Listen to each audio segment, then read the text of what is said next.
아멘. 저희 오늘 창세기 28장 10절에서 22절 말씀, 저희가 창세기 처음부터 순서대로 쭉 보고 있는데요. 오늘은 50번째 시간입니다. 1장부터 우리 28장까지 왔는데 오늘 50번째 시간으로 연속해서 보고 있습니다. 오늘 말씀 가운데도 은혜가 있기를 바랍니다. 여러분, 이번 한 주 사시면서 다들 평안하셨나요? 네, 기쁨으로, 감사함으로 사셨습니까? 사실 우리가 세상이 너무 불확실하고, 그리고 우리가 통제할 수 없는 것들이 너무 많기 때문에 우리가 세상에 살면서 평안하고 행복하고 감사하는 마음을 항상 가지는 것은 쉽지 않습니다. 대부분의 사람들은 이런 감사함이나 평안을 의지적으로 가지라고 이야기를 많이 합니다. 그렇게 노력하고 시도하라고 하죠. 많은 인문학 강의에서도 그렇고 다른 종교나 철학 사상들에서도 우리의 의지를 들여서 감사할 것에 대해서 이야기합니다. 그렇게 많은 노력을 들이다 보면 언젠가 우리도 그런 평안과 행복과 감사한 상황에 갈 수 있다는 희망 고문을 주지요. 사실 제가 여러분에게 여쭤본 이런 감사, 평안, 행복은 우리의 외적인 상황에 따라 변하는 것은 아님을 우리가 체험적으로 잘 알고 있습니다. 그죠? 우리의 행복과 감사라는 것이 비단 우리의 외적인 환경에서 오는 것이 아님을 우리는 잘 알고 있어요. 여러분, 기독교에서 말하는 메시지는 세상에서 말하는 이런 행복해라, 감사해라, 그리고 평안하다고 선택해라, 그렇게 의지적으로 노력해라 라는 것과는 많이 다릅니다. 오히려 성경은 하나님이 어떤 분이신지를 가르쳐 주세요. 그리고 예수님께서 우리에게 어떤 말을 하셨는지를 우리에게 보여주시죠. 그것을 통하여 우리는 다시금 우리의 정체성을 알게 됩니다. 그리고 우리의 삶의 방향과 목적을 다시금 새기게 되는 것입니다.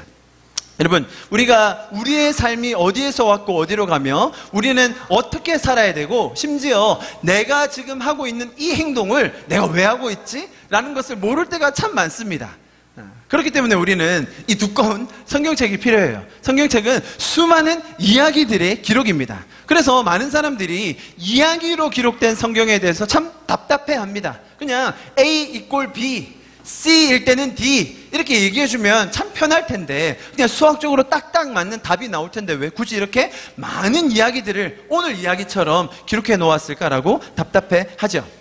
우리는 성경을 정답을 적어놓은 책이라고 생각하기가 쉽습니다. 여러분, 그러나 우리의 인생의 다양성과 환경의 복잡성을 고려해 볼 때 인생에서도 오차없는 정답을 요구하는 것은 아주 불합리한 접근이라고 할 수 있어요. 여러분, 오늘도 우리는 어김없이 성경에 나오는 이 한 편의 이야기를 볼 것입니다. 참 불확실하고 불합리적이고 죄로 관영한 이 세상 속에서 우리가 살면서 이런 이야기를 접할 텐데 도대체 무슨 상관이 있나? 저는 모릅니다. 오늘 이야기가 여러분의 삶 속에 어떤 메시지로 전달될지 저는 모릅니다. 제가 그것을 의도하고 전달하지 않습니다. 그러나 오늘의 메시지가 여러분 각자의 삶에 하나님의 음성으로 들려지기를 간절히 소망합니다. 성경의 메시지가 여러분의 삶에 녹아들고 또 그것을 통하여 우리가 은혜를 누리는 오늘 이 시간이 되기를 간절히 소망합니다.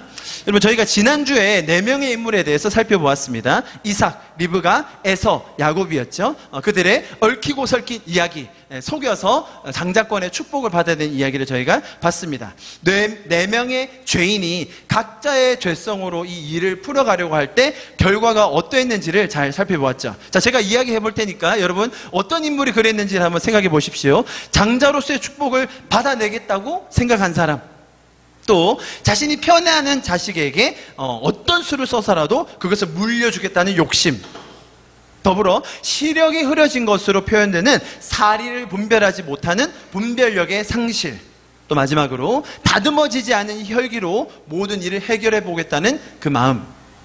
자, 이 모든 일이 참혹한 결과를 맞이하게 됩니다. 여러분, 이 과정을 보면서 저는 이렇게 한번 정리해 봤습니다. 기회는 불평등했고 과정은 불공정했으며 결과는 아주 정의롭지 못했습니다. 여러분, 이것이 성경에서 말하는 죄인들의 실상입니다. 우리가 죄로 살 때 이러한 결과, 이러한 과정, 이러한 동기가 나올 수밖에 없다는 것을 한 가정의 가족사를 통해서 우리에게 너무나 적나라하게 보여주고 있는 것입니다. 여러분, 가정은 가장 신뢰해야 될 공동체입니다. 가장 사랑해야 될 작은 그룹입니다. 그런데 나에게 더 유리한 것을 차지하기 위해서 물불을 가리지 않았습니다. 그리고 야곱이라는 인물은 자신이 주도적으로 일을 계획하지는 않았어요. 그런데 막상 그 상황에 처해지다 보니까 거짓말을 할 수밖에 없었죠. 여러분, 거짓말을 한 번 하면 또 다른 거짓말, 또 다른 거짓말, 계속해서 거짓말을 낳을 수밖에 없습니다. 말로만 거짓말 4번 했고요, 행동으로 한 거짓말은 더 많았습니다. 그죠? 그것뿐이겠습니까? 사리 판단을 잘해서 자신의 공동체를 잘 이끌어가야 될 리더, 가장이었던 그 사람은 가장 가까운 사람도 식별할 수 없는 지경에 이르릅니다. 자기 아들도 말이죠. 말 그대로 분별력을 잃은 것입니다. 그리고 형은 어떻게 했습니까? 자기 분에 못 이겨서 화를 냅니다. 여러분, 그 화난 것 때문에 옛날에 있었던 일까지도 왜곡되게 해석해서 역사를 왜곡합니다. 역사라는 것은 팩트일 리가 없습니다. 항상 주관적으로 해석된 거일 수밖에 없어요. 에서가 처음에는 기분 좋게 통 크게 장자권을 줬어요. 야곱이 불쌍하니까, 아무래도 피지컬이 자기보다 떨어지니까 할 수 있는 게 없으니까 그냥 줘버렸단 말이죠. 그런데 이렇게 한번 더 사기를 당하고 나니까 그때도 그놈이 날 속여서 이렇게 하더니 지금도 이렇게 한다고 역사를 왜곡하는 것이죠. 아주 주관적인 왜곡입니다. 결국은 그 형은 살인을 도모합니다. 분명히 죽일 수 있는 능력을 충분히 가지고 있는 형이었습니다.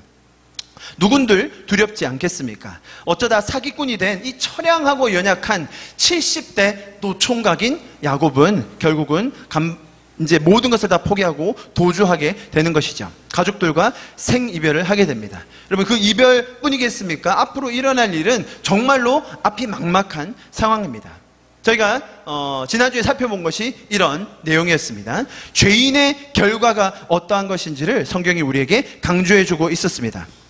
그리고 하나님을 따르는 길에 평안과 기쁨, 하나님과 함께하는 삶의 감사가 우리에게 더해지기를 바라며 말씀을 마무리했었습니다. 자, 이제 오늘 본문으로 저희가 한번 들어가 보겠습니다. 야곱은 자신을 죽이려는 계획을 가지고 있는 그 혈기왕성한 형을 피해 원래 살던 곳 브엘세바라고 부릅니다. 그곳을 떠나 삼촌이 살고 있는 하란 땅으로 향해 가고 있습니다. 자, 오늘 이야기는 그 길 중간에 베델이라는 장소에서 일어납니다. 여러분, 브엘세바에서 베델까지는 걸어서 약 이틀 정도 가야 되고요, 브엘세바에서 하란까지는 걸어서 약 한 달 이상 가야 되는 거리입니다. 아주 긴 여정이죠.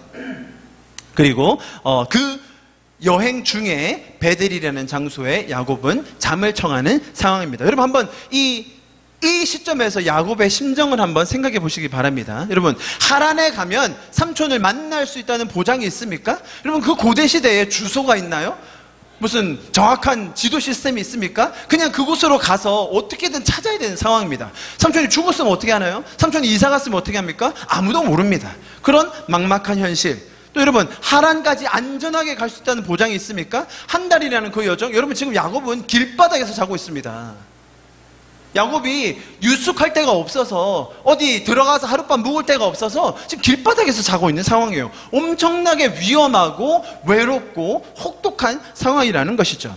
그야말로 앞이 캄캄한 상황입니다. 너무나도 위험하고 그 큰 두려움 속에 잠을 청하고 있는 야곱의 모습을 지금 성경은 묘사해주고 있습니다. 여러분, 이 야곱의 모습은 마치 하나님을 모르고 살아가는 세상 사람들의 모습과 너무 흡사해 보입니다. 우리가 모든 것을 다 가지고 있고, 모든 능력을 다 가지고 있고, 모든 것을 다 이루었다고 한들, 여러분, 하나님을 모르는 삶은 꼭 이와 같아요. 아무리 높은 자리에, 아무리 완벽한 자리에 있다 하더라도 주변에서 어떤 공격이 어떤 방식으로 누구에게 올지를 모릅니다. 거기서 오는 초조함, 또 과연 내가 잘해낼 수 있을까라는 두려움, 무슨 수를 써서라도 살아남아야 한다는 이 강박증, 한 치 앞도 알 수 없는 미래로 인한 초조함, 이 모든 것이 하나님을 떠난 죄인에게 공통적으로 겪게 되는 현상입니다.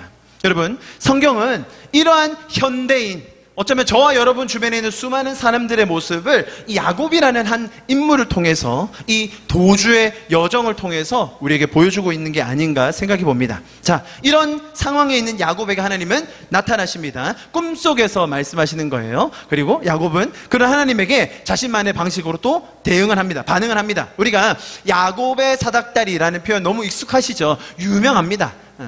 그런데 거기서 무슨 메시지가 있는지 잘 모릅니다. 야곱이 뭐라고 반응했는지, 그 반응을 우리가 어떻게 받아들여야 되는지는 잘 모릅니다. 저는 오늘 거기에 좀 집중해서 볼 텐데요. 그 전에 이 야곱의 사닥다리라고 하면 우리가 좀 흔히 해석하는 것들이 있어요. 그럼 야곱의 사닥다리 하면 어떤 게 떠오르십니까? 보통은 뭔가 영적인 체험, 인간으로서 보통 범인으로서는 할 수 없는 뭔가 신비스러운 일들을 떠올릴 때가 많아요. 그래서 이 야곱이 꿈에서 본 건데, 마치 다른 사람들은 나도 그 사닥다리를 봤다고, 나도 그때 그 천사의 방문을 받았다고 하는 경우를 제가 많이 봤어요. 이 영적인 이 섹터 같은 곳이 있거든요. 이렇게 막. 그런데 제가 많이 갔어요. 여러분 제가 통역 좀 했잖아요. 그죠? 그런데 통역 많이 다녔거든요. 막 쓰러지고 난리나고 이런 데 갑니다. 그러면 꼭 이렇게 사닥다리를 경험했다는 분들이 계세요.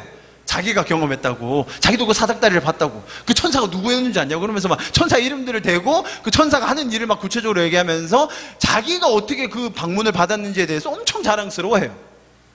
내가 어떤 과정을 거쳐서 그러한 방문을 받았는지, 내가 얼마나 열심히 해서 그런 체험을 하게 되었는지에 대해서 강조하게 돼요.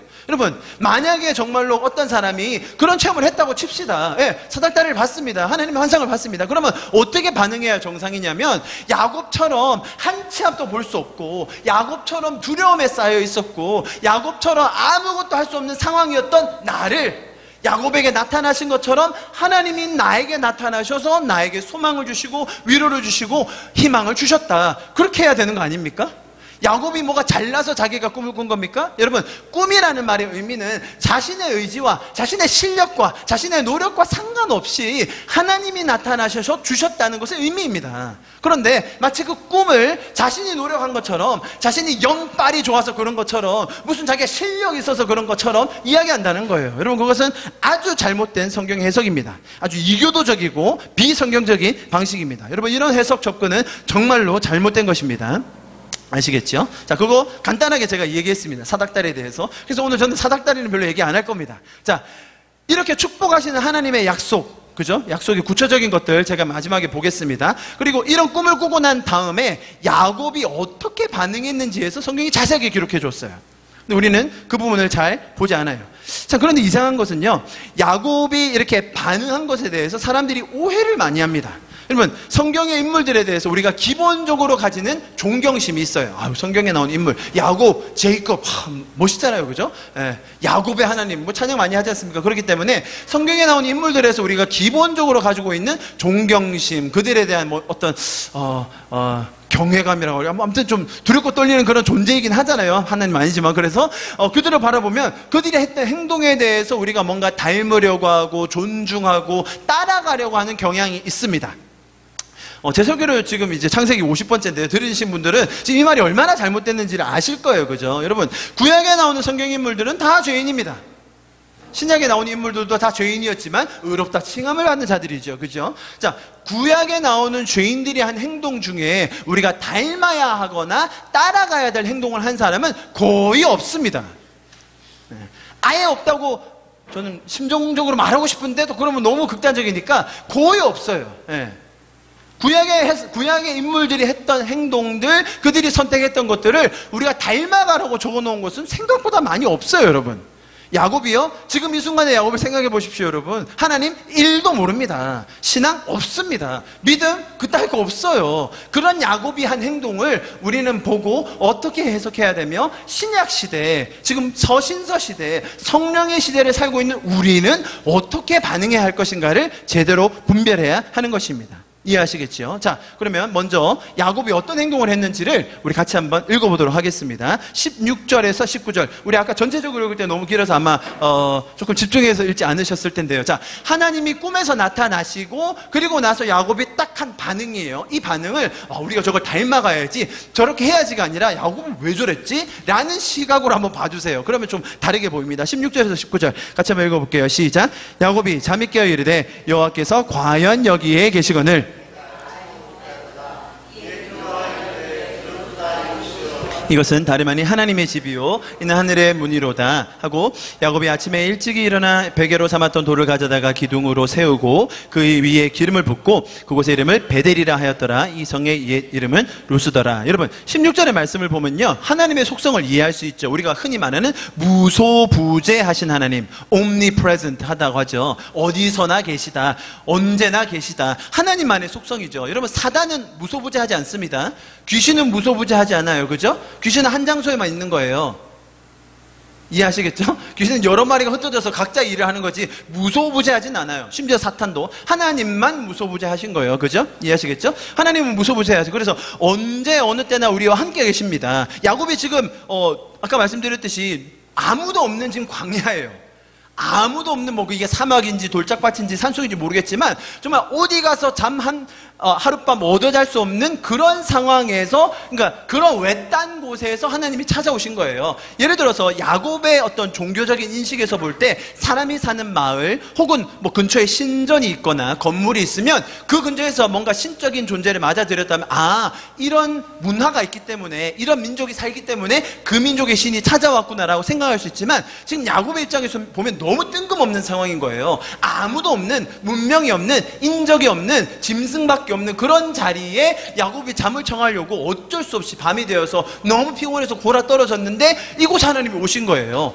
정말로 하나님은 무소부재하시구나 라고 해석하면 참 잘한 건데 야곱은 이상한 행동을 합니다. 어떻게 하죠? 그곳에서 하나님이 나타나셨어요. 외로운 한 사람을 찾아와 주셨습니다. 그래서 막 메시지 주시고 약속을 주세요. 우리는 이런 것을 보면서 당연히 막 은혜를 받고 하나님 너무 카인드하시다, 친절하시다, 너무 좋으시다, 선하시다 이렇게 할 수 있는데, 그런데 야곱은 이 순간에 이상한 행동을 합니다. 뭐였죠? 그러니까 이 장소, 지금 여기 요만큼 내가 잔 여기, 이 베개, 돌, 야 이거 나무였으면 안 됐네. 이 돌, 내가 머리 된 요 돌 기름 붓고, 그리고 저 하늘 여기 지금 잘 사방을 잘 살펴서 지도를 보고 여기 이곳이 신령한 곳이구나, 이곳이 영적인 곳이구나, 여기가 하나님이 오시는구나 라고 이야기하는 거 보이시죠? 이해하시겠어요? 여러분, 하나님은 무소부재하셔서 인간이 외로워하고 힘들어하고 있을 때 거기를 방문해 주셔서 그 인격을 만나 주시고 그 인격에게 용기와 소망을 주시는 분인데, 야곱은 이 상황에서 아주 죄적인 방법으로 반응한 거예요. 여기에 와야 되는구나, 여기가 영적인 곳이구나, 이곳에 와야 하나님을 만나는구나 라고 생각한 거예요. 이해하시겠죠? 그러니까 자기가 벤 그 돌베개에 기름을 붓고, 그러니까 이곳의 이름을 바꾸는 거예요. 여기에 오면 뭔가 된다. 여러분, 이런 얘기 많이 들어보지 않으셨어요? 우리의 신앙생활에서 말입니다. 거기 가봐, 거기에 가면 거기는 말이야 그 영빨이 쌓여가지고 기도가 엄청 많이 쌓여가지고 거기만 가면 병이 낫는데, 이런 얘기 안 들어보셨어요? 많이 들어봤는데. 그 기도원에 가면 뭔가 된대. 그 기도원에 가봐. 이런 얘기 안 들어보셨어요? 다 이런 죄적인 반응이라는 거예요. 여러분, 하나님은 야곱에게 나타나셔서 이곳이 거룩하다, 네가 벤 돌베개, 야 그거 진짜 사이즈 좋다, 돌이 맨들맨들하다, 지금 그 얘기하는 게 아니라 난 널 케어해, 난 널 신경 써, 난 너에게 관심이 있어, 그 얘기를 해주는 건데, 야곱은 그 자리에 대한 신성화를 한다는 겁니다. 여러분, 성경에요 이런 비슷한 예가 몇 개 나옵니다. 몇 가지 한번 볼게요. 마태복음 17장인데요 제가 읽어보겠습니다. 엿새 후에 예수께서 베드로와 야고보와 그 형제 요한을 데리고 3명 데리고 산에 올라가셨죠. 그래서 변형대사 막 이렇게 바뀌셨어요, 희게. 그래서 누가 나타났어요? 그들이 가장 존경하는 모세와 엘리야가 나타났더니 예수님에게 이제 보이니까 베드로가 뭐라고 합니까? 주님, 바로 여기군요, 여기입니다. 바로 저 사람들하고 우리가 초막셋을 지어가지고 우리 같이 있읍시다라고 했죠. 그죠? 자, 만약에 예수님께서 이 베드로의 요구에 대해서 그렇게 해주셨다면, 만약에 그렇게 초막셋을 지어서 그들에게 주셨다면 아마 우리가 TV에서 자주 봤을 겁니다. 그것이 알고 싶다, 아니면 요즘 나는 자연인이다 뭐 이런 데서 보시면 깊은 아주 높은 산속이었거든. 높은 산속에 초막셋을 짓고 모세와 엘리야와 지금도 함께 더불어 산다고 믿으며 석청과 메뚜기를 먹는 그 사람들 이러면서 나는 자연인이다 나왔을 거예요. 여러분, 인간의 죄적인 심리는 항상 이렇게 돌아가게 돼 있어요. 그죠? 또 다른 아주 중요한 장면이 있는데, 이거 조금 길어요. 자, 솔로몬이, 열왕기상 8장에 솔로몬이 성전과 자신의 왕국을 건축하고 나서 하나님께 드리는 기도문이에요. 기도문. 자, 우리는 이 기도문을 보면 사실 은혜를 많이 받아요. 와, 솔로몬이 드디어 성전을 다 건축하고 20년에 걸쳐가지고 성전을 다 하고 그 긴 세월을 그렇게 오랫동안 건축하고 나서 이렇게 엄청난 기도문을 드렸다는 거에 대해서 사람들은 은혜를 많이 받습니다. 잘못된 겁니다. 제가 강조를 좀 하면서 읽어보겠습니다. 조금 기니까요, 조금 스피디하게 강조할 부분만 콕콕 짚어서 읽을 텐데요, 한번 잘 따라와 주시기 바랍니다. 자, 이제 솔로몬이 하나님께 성전을 봉헌하면서 드린 기도예요. 이해하시겠죠? 맥락 아시겠죠? 주의 종과 주의 백성 이스라엘이, 자, 제가 이제 딱 짚으실 거예요. 빨리 읽다가 짚을 거예요. 주의 종과 주의 백성 이스라엘, 이곳을 향하여 기도할 때는 주의 강문 들으시고 주께서 계시고 들으시고 들으시다. 만약 어떤 사람이 그 이스라엘 범죄하면서 그가 이 성전에 있는 주의 나라 맹세하도 주의 하늘에 들으시고 행하시는 주의 싶어서 하시고 갚으소서. 자, 다음. 만일 주의 백성 이스라엘 범죄 이렇게 뭐 적폐하게 되고 이렇게 이제 이 성전에서 주께 기도하거든. 주는 하늘에 들으시고 이 백성을 잘 사시고 들어옵소서. 만일 그들에게 죄 범죄 말면 하늘 비고 오고 막 벌이 오고 이곳을 향하여 기도합니다. 자, 지금 제가 말하는 거 다 어디예요? 그 성전, 예, 그 성전입니다. 지금 이 솔로몬의 강조가 뭔지 아시겠죠? 예, 제가 이상하게 읽는 겁니까? 나머지가 강조, 이것은 살짝 빠지는 건데 그렇게 읽는 거 아니죠? 자, 포인트를 잘 보셔야 돼요. 주는 하늘에서 이렇게 해주시고 선한 길을 가르쳐 주시고 기업으로 해주세요. 비도 내려주세요. 그리고 막 기근이냐 전염병이냐 이렇게 막 있으면요, 막 여기서 재앙이 있으면요, 한 사람이 막 이렇게 와가지고 마음의 재앙을 깨닫고 이 성전을 향하여 손을 펴고 또 기도하면, 예? 그러면 막 이제 다 들어주시고 막 아시온이 행위대로 갚으시고 막 아십니다. 그래서 우리가 이렇게 해주세요. 이제 마지막입니다. 끝났네요. 죄송합니다. 자, 솔로몬이 지금 한 기도, 성전을 봉헌하고 나서 한 기도의 내용을 우리가 기도해서 하나님께 성전을 신실하게 지어드리고 그 신실하게 지어드린 성전에 대한 봉헌 기도하고 하나님 우리의 기도를 들어주십시오라는 어떤 신앙의 고백 혹은 우리가 닮아야 될 기도로 생각합니다. 여러분, 제가 지금 읽었던 것처럼 솔로몬의 강조는 그게 아니었습니다. 여러분, 솔로몬은 땡땡의 왕, 무슨 왕이죠? 지혜의 왕. 사실 지혜의 왕은 아니고요, 솔로몬은 건축의 왕입니다. 건축의 왕. 건축 아주 어마어마하겠죠. 솔로몬이 40년 동안 왕으로 있는데 20년을 건축합니다. 20년 동안 성전 건축만 한 줄 아세요? 아닙니다. 7년 동안 성전 건축하고 끝내요. 아주 작게. 그리고 13년 동안 자기 왕국을 건축합니다. 아셨나요, 여러분? 네. 성전은 사실 아주 작았고요. 자기 왕국이 엄청 컸어요. 자기 뭐라고 합니까? 성전 말고 자기 캐슬, 자기 성이 아주 컸어요. 예? 그러니까 7년 만에 다 지었는데 그걸 끝났는데 13년 동안 자기 집 짓고 나서 그리고 한다는 고백이 지금 이거예요. 여러분, 자, 이 기도 들으시면 타종교 생각나지 않으세요, 얘들아? 어느 종교가 생각나니? 우리 전공자들. 이슬람 전공이 있나? 우리 아니죠. 아랍어 전공은 있습니다. 여러분, 이슬람이 꼭 이렇게 합니다. 그럼 기독교가 성전을 바라보고 기도해야 하는 곳입니까? 기독교가 성전에 와서 기도하라고 가르치는 곳입니까? 아닙니다, 여러분. 여러분, 이슬람은요, 하루에 5번 기도하는데요, 사우디아라비아에 있는 수도 메카에 있는 카바 신전을 향해서만 기도해야 됩니다. 이렇게 두 자리 펴고 갑자기. 이렇게, 최근에 인도네시아 야구 경기 보셨죠? 경기 중에 경기를 중단해야 돼요. 기도하느라고. 깔고. 아무리 중요한 회의를 하다가도 딱 종치면 잠깐 스톱하고 자리 깔고 바로 기도합니다. 그래서 모든 공공장소에 지금 서울에서도 막 설치한다고 난리죠? 기도 초소를 만든다고 합니다. 여러분, 이 이슬람들은 그쪽으로만 기도해야 응답받는다고 생각해요. 그쪽으로만 기도해야 된다고 교육을 받습니다. 그래서 모스크에 들어가면 그 방향이 다 이렇게 적혀 있어요. 키블라라고. 그렇게 기도해야만 되는 종교가 이슬람입니다. 그런 면에서 볼 때 이 솔로몬의 이 성전 봉헌 기도는 이슬람 기도 방식에 혁혁한 공을 세운 것이 아닌가, 저는 이렇게 생각을 해보는데. 자, 여러분, 제가 지금 뭘 얘기하려고 하냐면, 야곱이 하나님께서 나타나심에 대한 반응으로 하는 행동은 뭐였냐면, 그곳을 특별하게 만드는 거였어요.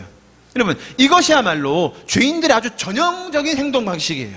뭔가 사물, 장소, 어떤 일자를 특별하게 만들어서, 거룩하게 만들어서 거기에 의미를 부여하고 거기에서만 뭔가 나온다고 생각하게 하는 것이죠. 여러분, 장소가 거룩하지 않습니다. 예수님의 보혈로 인하여 거룩하여진 성도가 거룩한 겁니다. 아멘.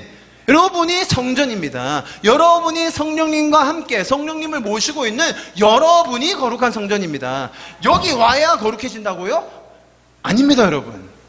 여러분, 옛날에 기억하시죠? 제가요, 저도 뭐, 어릴 때부터 교회 다녔는데, 그 본당에 있는 강대상에 한번 올라가 보고 싶어가지고, 어릴 때, 어른들이 다 거기 올라가지 말라고 하더라고요, 저희 어머니, 아버지가. 떼끼 혼난다고 거기 아무나 올라가. 그 신발도 꼭 벗어야 되고, 그 어린 마음에 이렇게 줄 당겨서 치는 종, 그거 얼마나 쳐보고 싶었는지, 저는. 그래서 어린 마음에 또 올라갔잖아요. 올라가가지고, 한번 딱 당겨 쳤는데, 관리 집사님이 오셔가지고, 한 대 쳐 맞았다는, 그 기억이 있어요. 여러분, 지금도 많은 교회에서요, 이 이 강대상에 신발 못 신고 올라가게 합니다. 거룩한 곳이니 네 신을 벗어라고. 제가 외국인들하고 다니면요 정말 황당해요. 왜 신을 신 벗는 게 엄청 힘들거든요. 외국인들은 구두가 막 끈 풀어야 되고 막 앉아야 돼요. 그런데 신을 꼭 벗어야 된대요. 예. 어디 강대상에 감히 주처럼 이렇게 갔다 오늘 아주 양호한데요 제가 그죠? 이렇게 갔다가는 감히 올라갈 수가 없죠. 여러분 강대상 거룩하지 않습니다. 이거 저희는 보면 되지만 강대상 거룩하지 않아요. 이 강단 거룩하지 않습니다. 여러분 아시겠죠? 어떤 분들은 막 이곳에서 기도가 많이 쌓였기 때문에 이곳에서 기도해야 기도가 잘 된다. 그래서 여기는 아무래도 대대로 막 3대째 4대째 새벽 기도에 그 새벽 재단이 쌓여 있기 때문에 이곳에서 기도하면 병자도 많이 낫고 영빨도 좋아지고 하느님의 임재가 더 있다 라고 이야기합니다. 여러분 성경적으로 말이 안 됩니다. 그거는 기도하는 곳에 오니까 아무래도 기도하는 분위기가 있으니까 이곳에 오니까 나의 마음도 차분해지고 뭔가 집중도 잘 되고 오늘 주님과 교제하며 말씀 읽으며 기도의 시간을 잘 보내고 갑니다. 할렐루야. 그렇게 해야죠. 와 여기 오니까 역시 다르네. 여기 오니까 달라. 돈 내고 올만하네. 그럼 그거는 저기 구판이나 아니면 세상에서 하는 말이에요. 교회에서는 그런 말 하면 안 됩니다. 여러분 물론 정말 음란함과 방탕함이 절정에 있는 막 시내 한가운데 가서도 똑같이 기도할 수 있다. 이제 그런 말 하는 거 아니에요. 왜냐면 거기 가면 시선이 뺏기고 집중이 안 되고 마음이 분산되니까 당연히 안 되죠. 그러나 여러분 거기에도 하나님은 계십니다. 자, 아멘 안 나오시죠? 여러분 성도는 스스로 우리의 성전, 우리의 육신을 거룩하게 함으로 언제 어디서나 하나님과 교제할 수 있는 줄 믿습니다. 여러분 이런 사람의 생각으로 신성화, 거룩화하는 것이요 이런 장소뿐만이 아닙니다. 제가 예를 몇 가지만 들어볼게요. 목사님들이 입는 가운, 큰 강대상, 아니면 교회 앞에 붙어있는 엄청나게 큰 십자가. 십자가가 또 뭐 어떻게 여러분 새벽에 나와서 기도하는 것, 철야하는 것, 금식하는 것, 제가 지금 말한 것들이 교회에서 엄청 중요하게 생각하는 것들이죠. 그죠? 그런데 이런 것들이 다 죄 쪽으로 변질이 되어 있어요. 옛날에 정말 가난할 때 목사님들이 이렇게 깔끔한 옷을 입고 올 수가 없었어요. 농사 짓다가 막 해진 옷을 입고 올 수 없었어요. 그거 가리려고 가운 입은 거예요. 성가대석에 서서 노래하는데 다 찌질하고 막 이렇게 막 떼끼고 그랬어요. 그래서 가운 입혀준 거예요. 얼마나 깔끔해요. 보기 좋잖아요. 그리고 자신이 그렇게 준비하지 못한 거에 대해서 수치를 가려주잖아요. 요즘은요 목사님들이 가운 입을 때 이 세 줄 없으면 다 무시합니다. 여러분 세 줄 뭔지 아세요? 박사, PhD는 이렇게 세 줄이 있거든요. 꼭 그 옷 입고 이렇게 팔을 올리고 설교하시더라고요. 이렇게 세 줄 있다고. 저 같은 사람은 가운 입으면 안 되죠. 줄이 없으니까. 그거 있어야 성도들도 와 역시 우리 목사님 가운이 너무 잘 어울리셔. 미국에서 PhD 받으셨다지? 이게 교인들의 자랑인 거예요. 여러분 새벽 기도 시간이 없어서 일하러 가야 되니까 일찍 나와서 주님 만나고, 여러분 내가 너무 기도할 게 많은데 답답해서 밤에 기도하다 보니 밤을 맞고 새벽을 맞고, 여러분 주님과 교제하다가 기도하다 보니까 식사 끼니가 지나가서 그게 금식이었어요. 사실은 옛날 수도사들은 너무 좋아서 그러다 보니까 끼니가 지났네, 밥을 안 먹었네, 그렇게 금식이 되는 거예요. 여러분 요즘 어떻게 하니까 천일 새벽 재단 정도는 쌓아야 아들을 낳지요. 감히 어디 지금 500일밖에 안 하고 취업을 하려고 지금 말이에요. 여러분 내가 답답하니까 하나님과 만나고 싶어서 하나님께 내가 가진 문제를 너무 아뢰고 싶어서 그러다 보니 막 소리 지르게 된 거예요. 그런데 소리 안 지르면 안 들으신다는 거예요. 요즘은 십자가가, 그 큰 십자가를 보며 주님의 보혈과 주님의 부활하심과 우리를 사랑하신 걸 깨달아야 되는데, 요즘은 십자가 보면 젊은이들이 무슨 생각해요? 소통 못하는 꼴통 보수, 그런 이미지로 우리나라에서는 전락됐어요. 저는 그래서 십자가 안 달았어요. 교회에. 젊은이들이 오해할까봐 여기 보수인가? 빨간 십자가. 원래 의도들은, 원래 우리 사람들이 그것이 시작했던 것들은 다 좋았어요. 하나님 만나고 싶었고 하나님과 교제하고 싶었고 하나님께 기도하고 싶었던 겁니다. 원래 의미들은 다 좋았는데 이것이 사람의 죄적인 방향으로 해석되고 정착되다 보니까 다 본질을 떠나가고 진리가 없어진 채, 하나님이 주시는 메시지는 없어진 채 거기에 집착하게 된다는 거예요. 여러분 이것은 아주 잘못된 것입니다. 여러분 하나님은 그런 분이 아니십니다. 지금 야곱이 한 행동은 우리가 본받아야 될 행동이 아닙니다. 오히려 하나님께서 우리를 어떻게 생각하시는지를 우리가 다시 정립해야 됩니다. 우리가 전통과 진리를 항상 잘 구분해야 합니다. 야곱의 행동은 전형적인 죄인의 모습입니다. 우리는 이런 야곱을 보며 우리의 삶에도 혹은 우리의 교회에도 하나님을 이런 전통 속에 가두어서 오해하고 있는 것은 없는지 잘 돌아보아야 합니다. 여러분, 여러분의 삶 속에 전통이 여러분을 붙잡는 것이 아니라 진리로 인하여 자유할 수 있기를 소망합니다. 여러분, 저 때도 이렇게 말하면 그래 뭐 대충 살아야 되는 거구나, 마음대로 살아야 되는 거구나 라고 이렇게 젊은이들은 항상 오해해요. 너희는 전통 좀 지켜라, 알았지? 이렇게 좀 균형을 잡아줘야 됩니다. 너무 또 전통 없이 살려고 하면 막 나가니까요. 그죠? 자, 그 다음 구절 또 읽어보겠습니다. 20절부터 22절인데요. 같이 읽어볼게요. 시작. 야곱이 서원하여 이르되 하나님이 나와 함께 계셔서 내가 가는 이 길에서 나를 지키시고 먹을 떡과 입을 옷을 주시어 내가 평안히 아버지 집으로 돌아가게 하시오면 여호와께서 나의 하나님이 되실 것이요 내가 기둥으로 세운 이 돌이 하나님의 집이 될 것이요 하나님께서 내게 주신 모든 것에서 10분의 1을 내가 반드시 하나님께 드리겠나이다 하였더라. 자, 여러분, 지금 이 야곱이 그렇게 제단을 쌓고 돌을 하고 나서 그 다음에 자신이 언어로 하나님께 고백하는 야곱의 반응입니다. 보시는 본문에서는 가장 중요한 것은 아무래도 서원입니다. 서원. 야곱이 서원하여 이르되. 자, 여러분 중에 혹시 서원해 보신 분 계십니까? 하나님께 나는 주님, 저는 이렇게 해보겠습니다. 머리에 삭도를 대지 않겠습니다. 제가 다시는 술을 안 마시겠습니다. 라고 소원 많이 했었죠. 아직 안 하는 걸로 그냥 계속 즐기는 걸로. 예. 여러분, 소원 해보셨습니까? 소원 아마 한 번씩은 주님, 제가 한번 이렇게 살아볼게요. 주님, 제가 다시는 그거 안 할게요. 주님을 위해서 제가 이렇게 내보겠습니다 라는 소원 해보셨죠. 근데 많은 분들이 소원은 함부로 하면 안 된다고, 특히 하나님께 하는 소원은 그렇게 막 쉽게 하면 안 된다고 이렇게 얘기하세요. 왜 그렇죠? 두 가지 이유 때문인데요. 하나님께 한번 소원하면 하나님을 끝까지 받아내신다, 그런 개념이 있죠. 두 번째, 하나님께 소원했는데 안 지키면 특히 하나님께서 혼내신다고, 벌내신다고, 약속한 걸 안 지켜서 그렇게 생각을 많이 합니다. 기독교에 이상하게 하나님께 소원하고 약속한 것을 안 지키면 하나님이 그런 식으로 반응하신다는 것이 아주 팽배해 있습니다.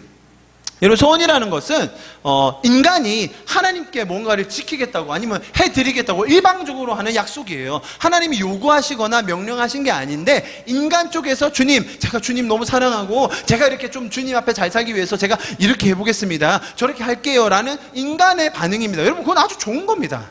나쁘지 않아요. 하나님께 뭔가 해보려고 하고 하나님께 내 자신을 들여서 뭔가 시간과 돈과 뭐 다른 많은 것들을 포기하거나 더 드리는 거에 대해서 너무 하나님 기뻐하시고 좋은 거예요. 그죠? 그 자체로 우리가 뭐 옳고 그런 것을 판단할 수 없어요. 그런데 왜 사람들은 이런 소원에 대해서 하나님이 그렇게 반응하신다고만 생각할까요?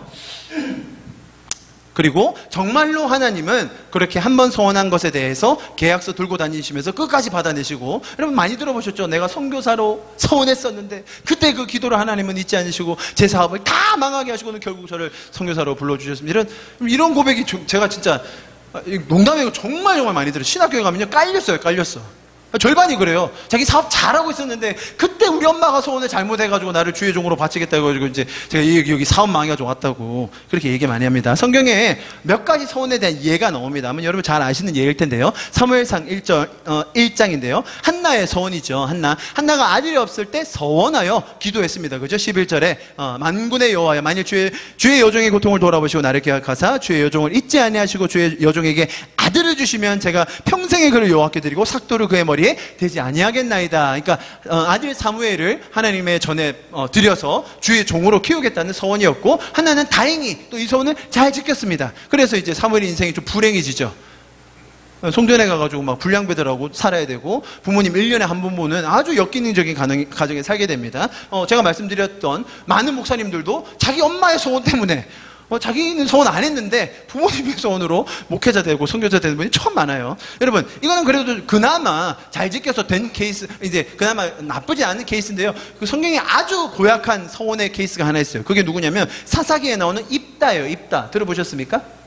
제가 그 구절을 읽지 않을 거예요. 그 사사라는 사람들은 이스라엘이 위험에 처해 있을 때 하나님께서 그들을 기름 부으셔서 세우셔서 그 순간에 그들을 보호해내시고 구원해내기 위한 사람들 혹은 도구를 사사라고 합니다. 유명한 사람 누가 있죠? 뭐 삼손, 여자 중에서 드보라, 겁쟁이, 기드온 뭐 이렇게 다 우리가 딱딱 알잖아요. 자, 그 중에 한 명이 있는데 입다예요. 잘 못 들어보셨죠? 아주 끔찍한 일을 벌입니다. 뭐라고 서원하냐면 만약에 하나님이 암몬 자손과 전쟁에서 나를 승리하게 하시면 자기 집에서 나오는 자기가 집으로 돌아갔을 때 자기 집에서 나오는 그 첫 번째 사람을 번제물로 드리겠대요. 태워서 죽이겠다고.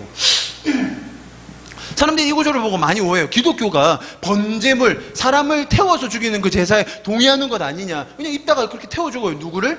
무남 동료 자기 딸을. 그럼 이게 좀 이해가 안 돼요. 자기 집에서 나오는 사람인데 무남 동료예요. 그럼 자기 집에서 무슨 자기 적이 나올 거라고 생각했나?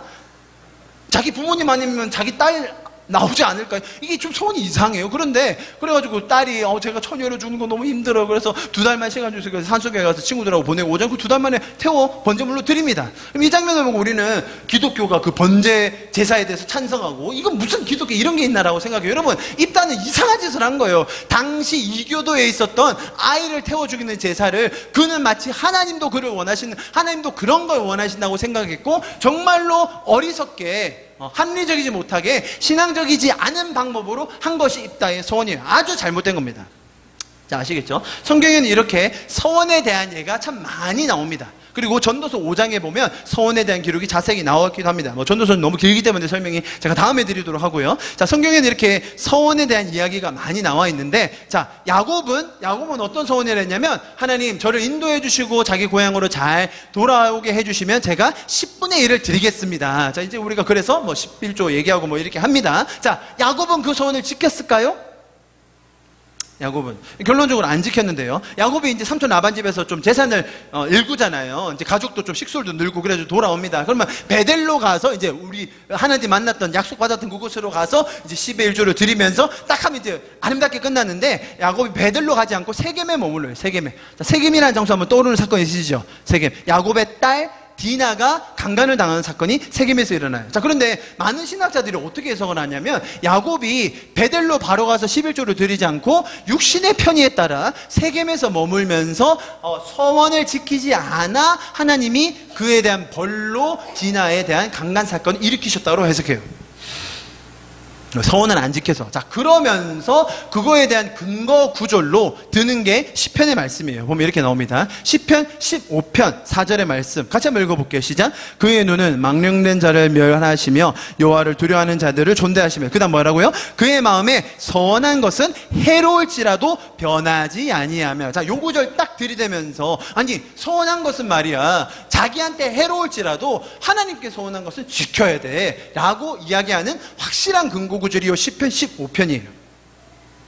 여러분 보시기에도 그렇게 보이시죠? 서원한 것은 어떻게 하라고요? 나한테 해가 될지라도 반드시 지켜내라 라고 이야기합니다. 이제 조금 눈치 있으신 분들은 이해하실 텐데 왜 이렇게 띄어놨을까? 뭔가 분명히 이 맥락이 있는 거예요. 맥락이. 아시겠죠? 자, 이 구절을 그렇게 쓰면 안 되죠. 제가 그 이유를 한번 설명해 보겠습니다. 이 시편 15편은 다윗이 기록한 시편으로 기록이 성경에 되어 있습니다. 자, 이 구절 1절만 같이 한번 보겠습니다. 여호와여, 주의 장막에 머물 자 누구 오며 주의 성산에 사는 자 누구 오니이까? 자, 여러분 눈 저에게 주세요. 저에게 보지 마시고. 자, 이 질문했습니다. 다윗이 스스로에게, 주여 여호와의 성산에 오를 자, 주의 성전에 머물 자 누굽니까? 자, 여러분 저희 보시고 한번 얘기해 보세요. 자, 여러분 주님의 전에 오늘 주일 예배에 와야 될 사람 누굽니까? 누가 와서 이 예배당에 와서 예배 드릴 수 있는 사람은 누굽니까? 누가 와야 합니까? 어떤 자격을 갖춘 사람이 예배 드릴 수 있습니까? 자, 여러분 마음속에 뭔가 떠오르시죠? 죄인들 와야 되는 거 아닌가? 아무나 다 와야 되는 거 아닌가? 자격이 있나? 옷은 좀 깨끗하게 입어야 되나? 여러분 마음속에 어떤 생각이 드시죠? 주의 성전에서 예배를 드리고 주님을 만날 수 있는 사람 누굽니까?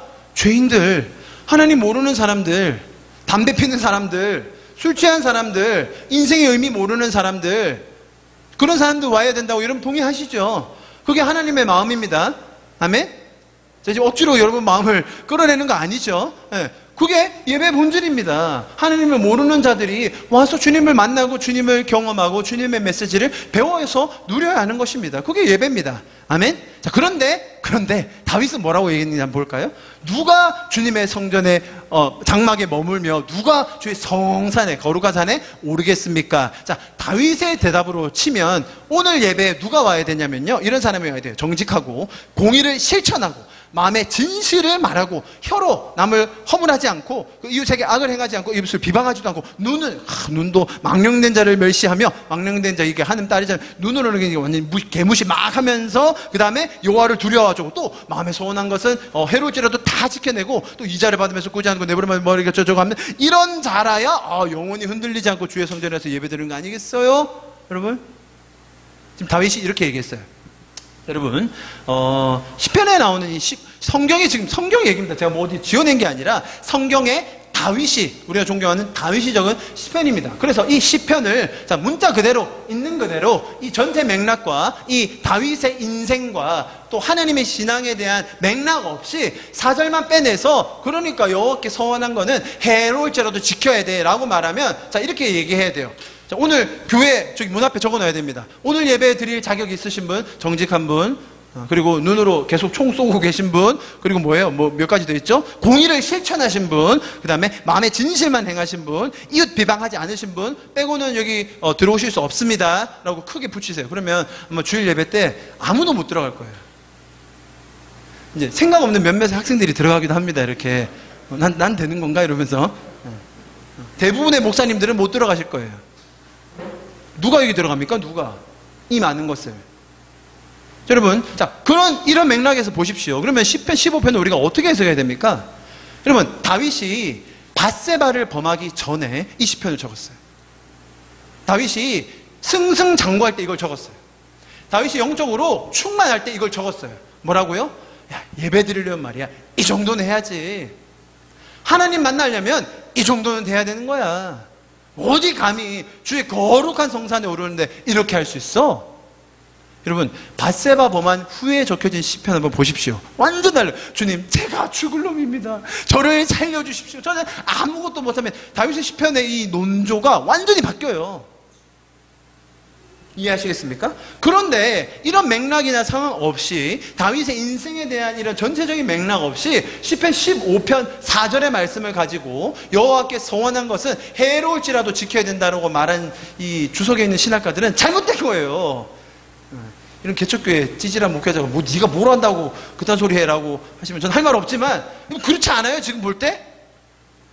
저는 여기에 대해서 타협할 마음이 없어요. 여기에 대해서는 여러분이 아무리 저를 공격하셔도 이건 제가 생각할 때 이건 맞는 거예요. 다윗이 지는 뭘 잘했는데, 자기는 뭘 잘해서 그렇게 예배드릴 자격이 있었어요? 그리고 지금 이걸 진짜로 현대 적용해 보자면 누가 교회에 오겠냐는 거예요. 누가 주님의 거룩한 그 교회에 와서 예배드릴 수 있겠냐는 거죠. 여러분, 정말로 하나님은 그런 분이 아니십니다. 여러분, 우리는 이 시편을 보면서 하나님은 나는 정의롭지 않은데, 나는 진리를 말하지 않았는데, 나는 정직하지 못했는데, 나는 이웃을 비방하고 나는 공의롭게 행하지 못했는데 왜 하나님이 날 만나주셨지? 나는 거룩한 성산에 갈 자격이 없는 것 같은데 어떻게 하나님은 날 이렇게 구원해 주셨지? 하나님은 도대체 누구시길래 나를 이렇게 사랑해 주시고 아무 자격도 없는 나를 이렇게 돌봐주시지? 라는 은혜를 받을 수가 있는 거예요. 다윗도 이때는 몰랐구나. 그래, 다윗이 이때는 아직 하나님의 그 깊은 마음을 몰랐구나. 우리는 그렇게 충분히 해석할 수 있는 겁니다. 거기에서 우리는 하나님의 마음을 더 배우고 하나님의 그 원리와 하나님의 심정을 더 알 수 있는 거예요. 여러분, 야곱이 서원을 지키지 않아서 하나님께서 벌을 주셔서 자기 딸이 그런 치욕을 당했다고요? 그럼 말도 안 되는 소리가 어디 있습니까, 여러분? 하나님은 절대로 그렇게 하지 않으세요. 아니, 자기가 잘못했으면 자기 코가 깨져야지 왜 딸을 겁탈하냐고요. 말도 안 됩니다, 이거는. 그죠? 그러면 하물며 하나님은 스스로 서원을 했지만 그것을 지키지 못하는 저와 여러분 같은 사람, 그리고 서원에서 끝까지 지키셨습니까? 그런 사람이라 할지라도 하나님은 끝까지 긍휼을 더하여 주시고 도와주시고 인도하여 주시는 분이심을 믿으시기 바랍니다. 그럼 저도 서원 화끈하게 한번 한 적 있어요. 제가 그때 한번 어떤 설교를 듣고 삘 받아가지고요. 나는 10의 2조를 드리겠다. 10의 2조. 크죠? 여러분, 제가 10의 2조만 드린 줄 아세요? 감사헌금, 건축헌금, 다음 세대 헌금, 아무튼 다 드렸거든요. 한 달에 제 월급의 40%를 드렸어요. 야, 결혼하고 애도 있는데, 야, 대단하죠, 여러분. 자, 이런 식으로 어떤 선교사님이 자기 자랑을 하더라고요. 그래서 저도, 나도 한번 해봐야지, 뭐 이러면서 서운해한 거, 저도 12조를 좀. 그래가지고 엄청 좋은 마음으로, 그때 처음엔 기뻤어요. 처음엔 기뻐가지고, 막 이렇게 헌금해, 막 제가 이제 나중에 계산을, 지금 도대체 내 월급의 몇 %야? 이렇게 해보니까, 40%, 야, 진짜, 어떻게 이렇게 살 수 있지? 그러니까 또 사라져요.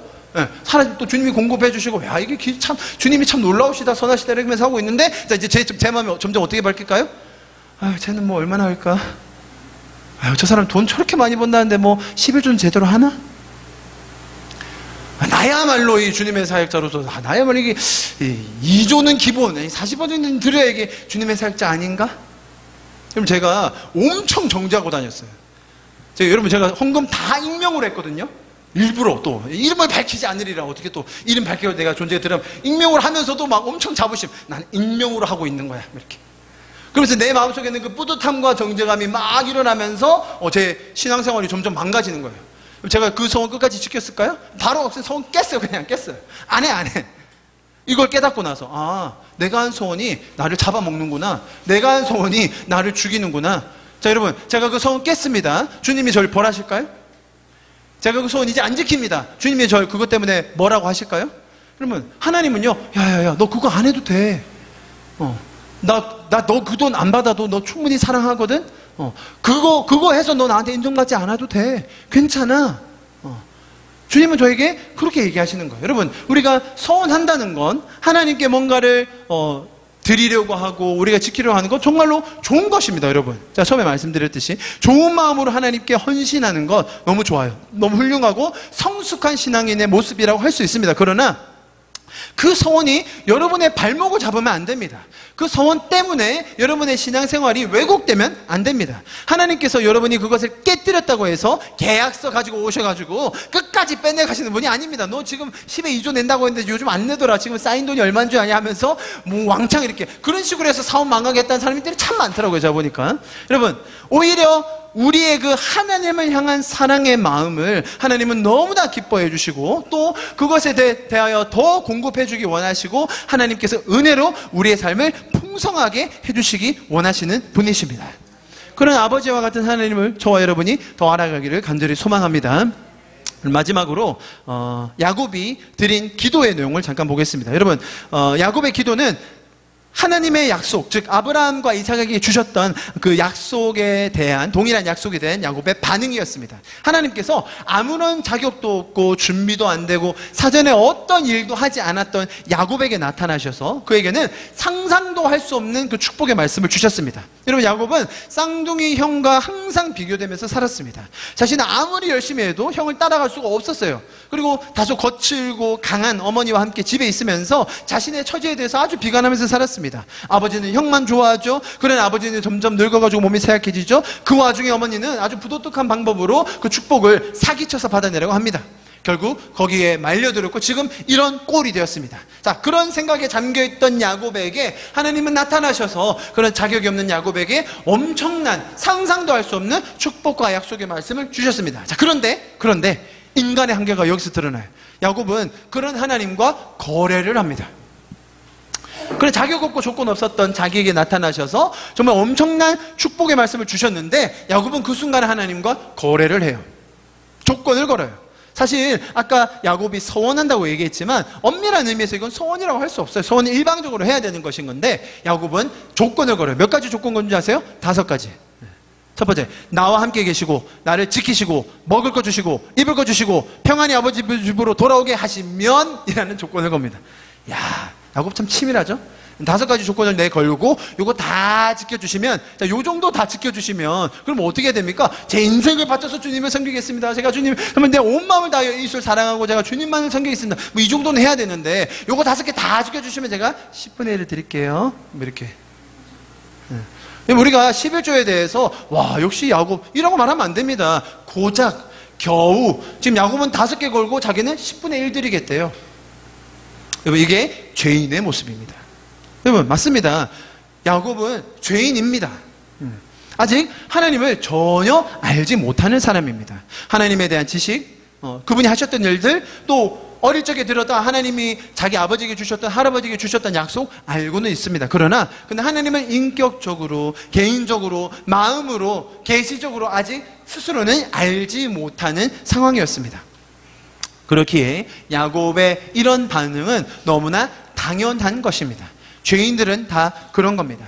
자, 그러나 여러분, 하나님께서는 이런 사기꾼과 같은 야곱이라 할지라도 하나님이 일방적인 축복을 준다고 하셨을 때 거래나 하는 이런 치졸한 야곱이라 할지라도 그냥 버려두지 않으시고 끝까지 품으시고 결국 하나님의 약속을 이루어 가십니다.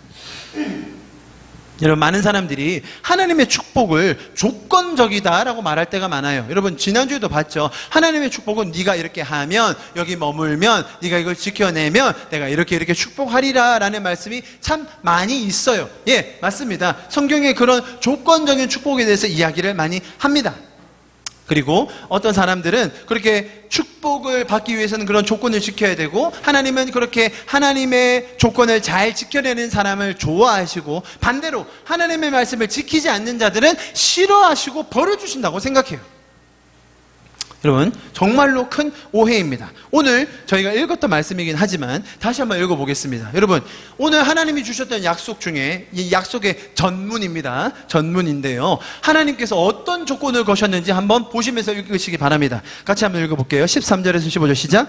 또 본즉 여호와께서 그 위에 서서 이르시되 나는 여호와니 너의 조부 아브라함의 하나님이요 이삭의 하나님이라. 내가 누워있는 땅을 내가 너와 내 자손에게 주리니 내 자손이 땅의 티끌같이 되어 내가 서쪽과 동쪽과 북쪽과 남쪽으로 퍼져나갈지며 땅의 모든 족속이 복을 받으리라. 내가 너와 함께 있어 내가 어디로 가든지 너를 지키며 너를 이끌어 이 땅으로 돌아오게 할지라. 내가 내게 허락한 것을 다 이루기까지 너를 떠나지 아니하리라 하신지라. 여러분, 여기 어떤 조건이 있습니까?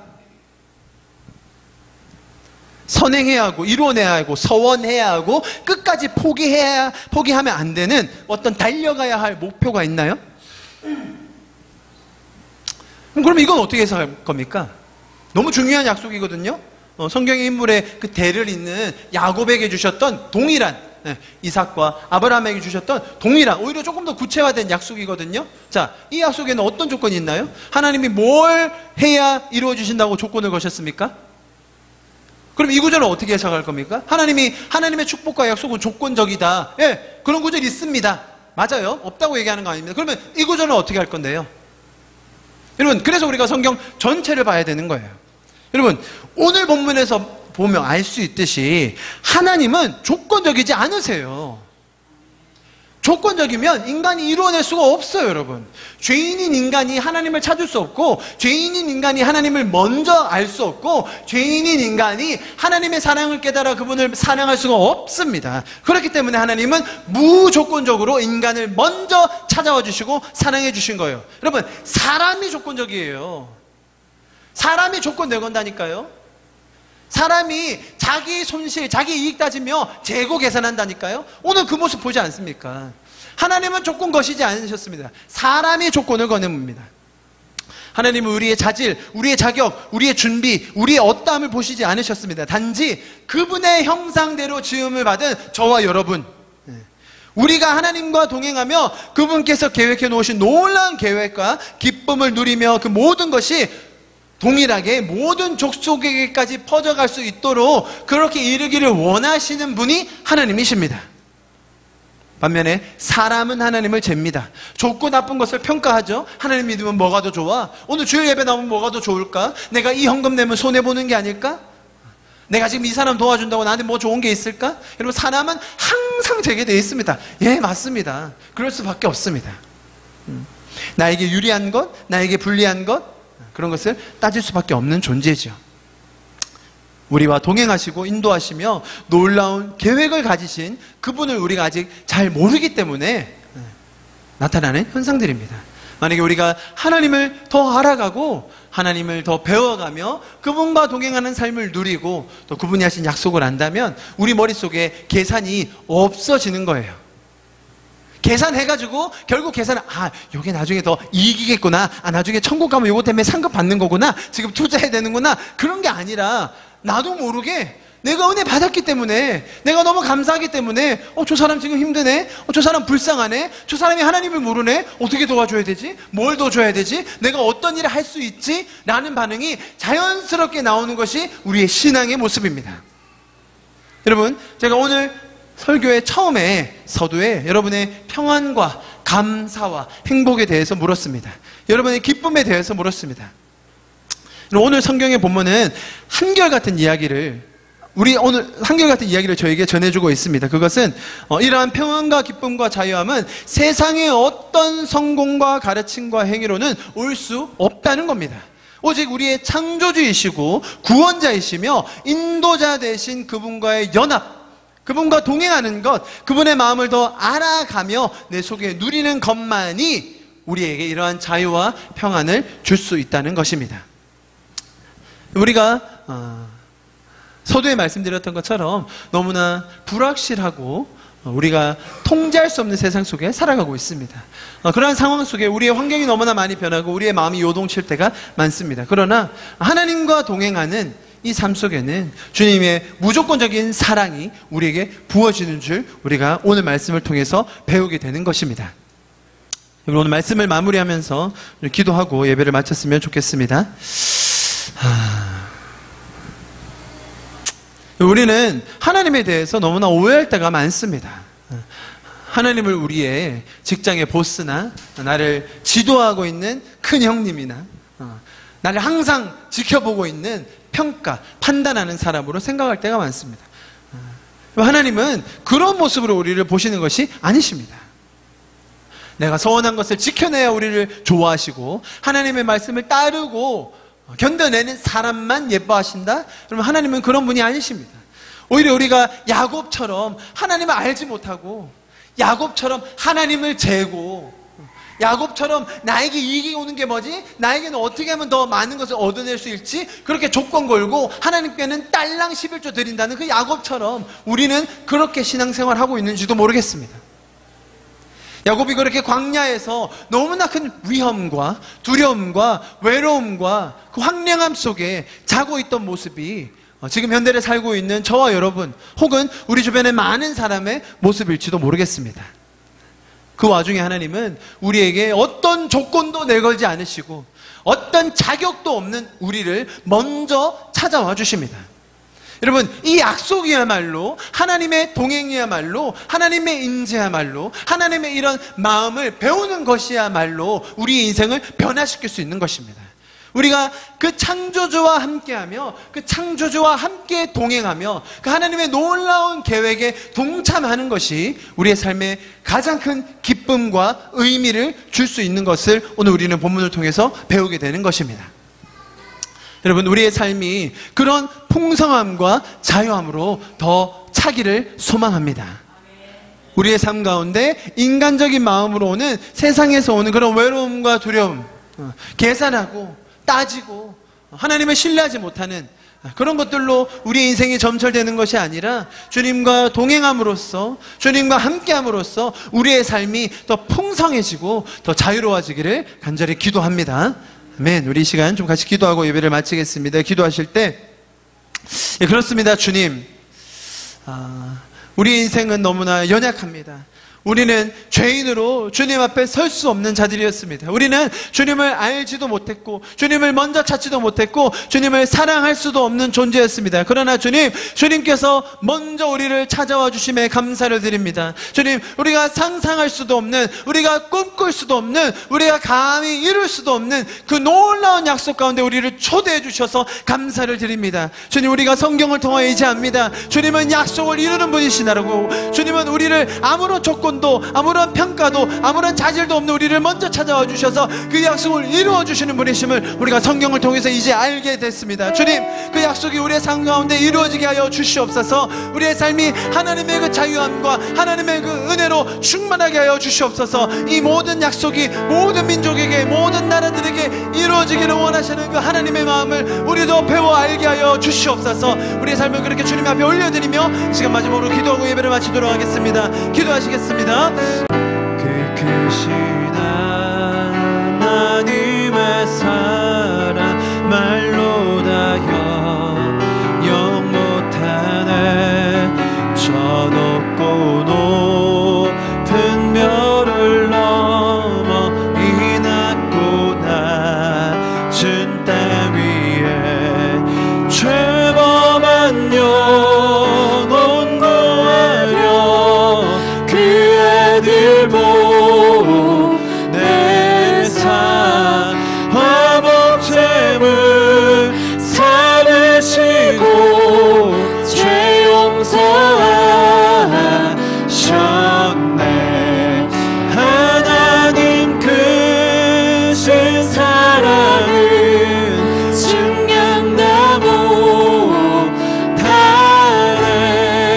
영원히 변치 않는 사랑 성도여 찬양. 하늘을 두루마리 삼고 하늘을 두루마리 삼고 바다를 물 삼아도 한없는 하나님의 사랑 다 기록할 수 없겠네. 하나님의 크신 사랑 그 어찌 닿을까. 저 하늘 높이 쌓아도 채우지 못하리. 하나님 크신 사랑을 증명다 못하네. 영원히 변치 않는 사랑 성도여 찬양하세. 하나님 크신 사랑을 증명다 못하네. 영원히 변치 않는 사랑 성도여 찬양합시다. 하나님 크신 사랑을 하나님 크신 사랑을 증명다 못하네. 영원히 변치 않는 사랑 성도여 찬양하세. 아멘. 그렇습니다. 주님의 그 놀라우신 찬양을 사랑을 다시 한번 찬양합니다. 주님의 그 조건 없으신 우리를 긍휼히 여기시고 우리를 도와주시고 우리를 끝까지 인도해 주시는 그 주님의 놀라운 사랑을 이 시간 우리가 다시 한번 찬양합니다. 주님, 우리를 그렇게 먼저 찾아와 주셔서 감사합니다. 우리가 주님을 알지 못하고 전통 가운데 갇혀서 죄적인 마음에 갇혀서 주님을 오해하고 있을 때 오늘 주님께서 또 먼저 찾아와 주시고 우리에게 주님의 약속을 말씀해 주셨습니다. 주님, 우리가 그 약속이 이루어질 것을 기대합니다. 주님께서 우리의 삶을 통하여 주님을 나타내 주시고 주님을 드러내 주시고 주님의 은혜를 공급해 주실 것을 우리가 기대합니다. 또 동일하게 그 놀라운 주님의 약속과 은혜가 모든 민족 가운데 퍼져나갈 것을 우리가 소망합니다. 주님, 우리가 그 은혜를 더 나누는 자들이 되게 하여 주시옵소서. 신실하게 일하시는 주님을 찬양합니다. 오늘도 말씀 가운데 우리에게 큰 은혜를 주신 주님 감사드립니다. 이번 한 주 가운데서도 그렇게 역사해 주실 주님을 기대합니다. 감사드리며 예수 그리스도 이름으로 함께 기도하였습니다. 아멘.